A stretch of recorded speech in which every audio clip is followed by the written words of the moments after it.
I was disappointed about college, with the reliance many professors placed on inept multiple-choice exams.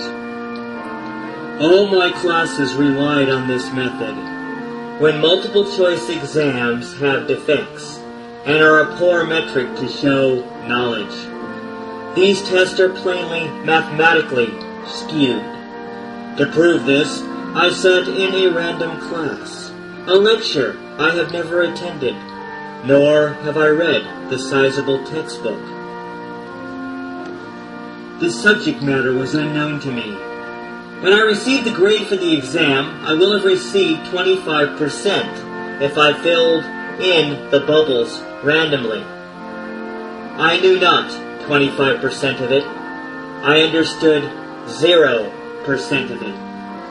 The score misrepresented my knowledge. This works when bubbles are filled randomly. There are other mathematical problems. Multiple choices are all or nothing, since every question has one right answer. Thus I fell with the same amount of knowledge. Multiple choices employ misleading or extremely poorly worded questions, forcing students to decipher meaning. Multiple choice exams dampen learning outside of a narrow curriculum. When preparing for multiple choice, one must memorize vocabulary or cram in concepts from the professor, for I know it will be on the exam. I could not look at the big picture, then I would forget the material. The nature of multiple choice exams discouraged me from learning broad concepts, for I was punished for knowing too much, and critical thinking is discouraged, while memorization is the concern.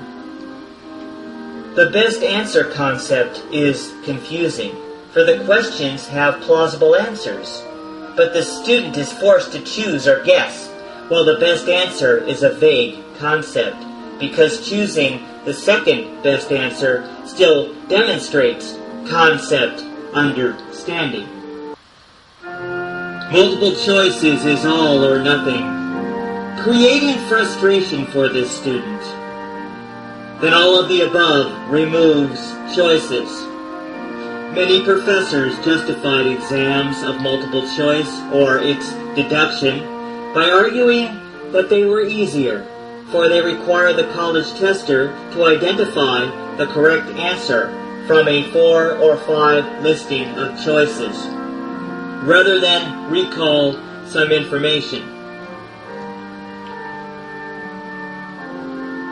Many professors do not see downfalls, even when misleading words are added, or when all the answers are plausible.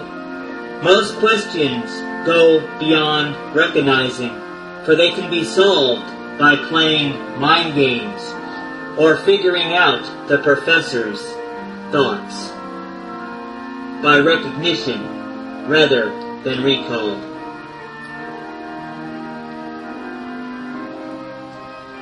I believed back then what I believe today. The objective of any professor should be to teach useful material, and the aspiration of the student should be to learn as much as possible.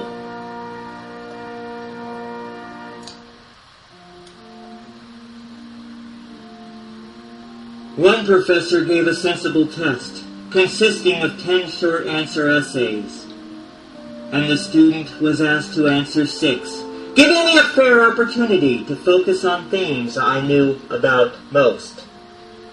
The professor handed out the questions 7 days before the final exam, allowing me to study the concepts that the professor deemed most important. Half of those surfaced on the final test. The professor ensured that all prepared, giving me miraculous confidence, while relieving my test anxiety.